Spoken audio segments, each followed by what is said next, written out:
Hi welcome to ఆదా, నేను మీ D Shiva Chowdary. So ఈరోజు నా ముందు నా మిత్రుడు తిరుపతి మనతో పాటు ఉన్నాడు. సో ఈరోజు నాంపల్లి కోర్టుకి వెళ్ళడం జరిగింది. సో పల్లవి ప్రశాంత్ బెయిల్ మంజూరు కూడా అవ్వడం జరిగింది. సో అక్కడ జరిగింది ఏంది, అసలు బెయిల్ నిన్ననే రావాలి, బట్ ఈ రోజు వరకు ఎందుకు ఆలస్యం జరిగింది మనం అడిగి తెలుసుకుంటాం.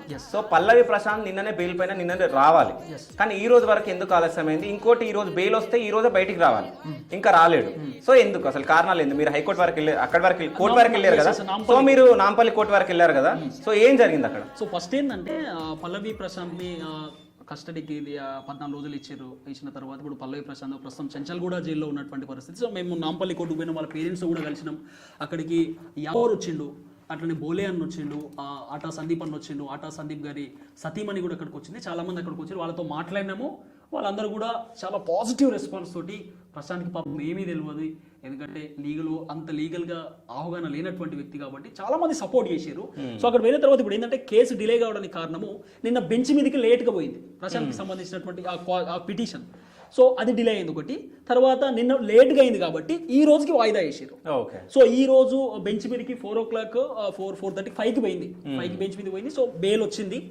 సో ఈరోజు డిలే ఏం కాలేదు, బెయిల్ వచ్చింది. ఏంటంటే ఇక్కడ విట్నెస్ ఉంటారు కదా, విట్నెస్ సంతకాలు ఉంటారు కదా, సాక్షి సంతకాలు. సో సాక్షి సంతకాలు ఆల్రెడీ కోర్టు టైం అయిపోయింది కాబట్టి సో సాక్షి సంతకాల విషయంలో కొంత డిలే అయింది.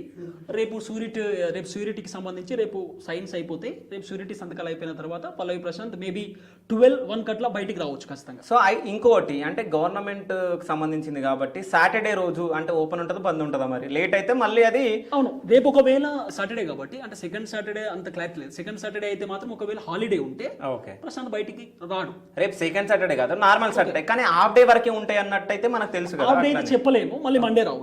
ఓకే, సో మండే మళ్ళీ పండుగ ఉంది, క్రిస్మస్, సో డిలే కావచ్చు.